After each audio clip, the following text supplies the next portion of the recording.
The wizard studies में आप सभी लोगों का एक बार फिर से स्वागत है। बोहाई की खाड़ी अभी हाल में चर्चा में है क्योंकि यूनेस्को के विरासत स्थल में बोहाई के आसपास के कई पक्षी अभयारण्य हैं जिसे शामिल किया गया है। इसलिए बोहाई की खाड़ी के भौगोलिक स्थिति और उसके बारे में पूरी डिटेल इस वीडियो में हम देखेंगे। तो ये देखते हैं।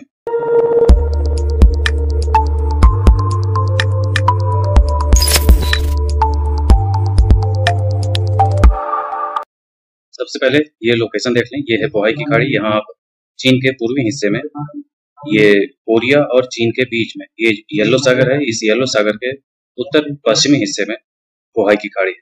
उसे नजदीक से देख लें। ये है बोहाई की खाड़ी। ये येलो सी है और ये उत्तर कोरिया है, ये दक्षिण कोरिया है और इन दोनों के बीच में बोहाई की खाड़ी है। तो आइए देखते हैं। यूनेस्को ने हाल ही में पीले सागर और बोहाई की खाड़ी के किनारे स्थित चीन के प्रवासी पक्षी अभयारण्यों को विश्व धरोहर सूची में शामिल किया।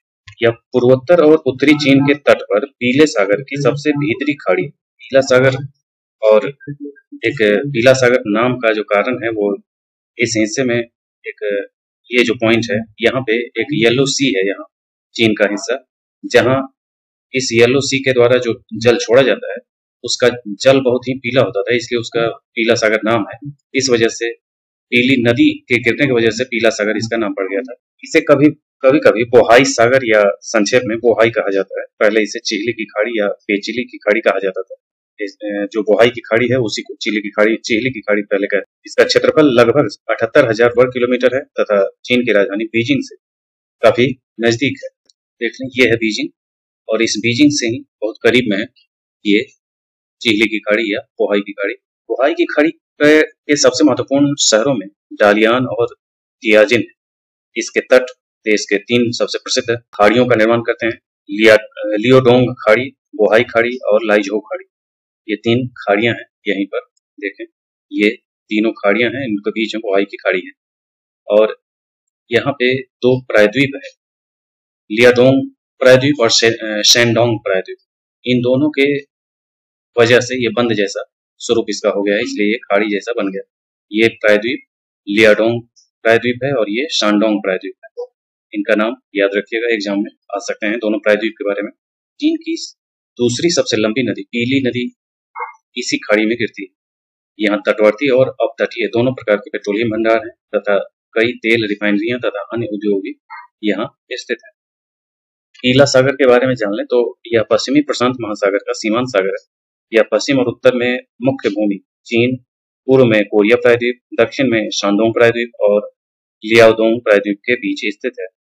यह उत्तर पश्चिम में बोहाई सागर से जुड़ता है। आकार में देखें तो चीन में इसे हुआंग हाई और उत्तर एवं दक्षिण कोरिया में पश्चिमी सागर के नाम से भी जाना जाता है। पीला सागर 870 किलोमीटर लंबा और 556 किलोमीटर चौड़ा है। गहराई में यह दुनिया में महाद्वीपीय शेल्फ के सबसे बड़े उथले क्षेत्र में से एक है, जिसकी औसत गहराई 44 मीटर और अधिकतम गहराई 152 मीटर है। पीली नदी और यांगत्सी सहित कई प्रमुख नदियां पीले सागर में गिरती हैं। पीले सागर अनेक द्वीपों से घिरा हुआ है, जिसमें सबसे बड़ा द्वीप जेजू द्वीप है दक्षिण कोरिया के पास, और शांडोंग प्रायद्वीप के पास एक द्वीप है जो चीन के अधिकार में है, और गंगवा द्वीप जो दक्षिण कोरिया का है। यहाँ की जलवायु बहुत ठंडी, शुष्क सर्दियां और गर्म ग्रीष्मकाल वाली जमीन है ये। तो ये था यहाँ पीला सागर और ये बोहाई की खाड़ी। लोकेशन में आपको ये याद रखना है कि ये बीजिंग के करीब में है और यहाँ ये लियांडोंग की प्रायद्वीप और शांडोंग प्रायद्वीप के बीच के वजह से ये बोहाई की खाड़ी का निर्माण हुआ। तो ये था आज का बोहाई की खाड़ी। मिलते हैं अगले वीडियो में। आज के लिए इतना ही। धन्यवाद।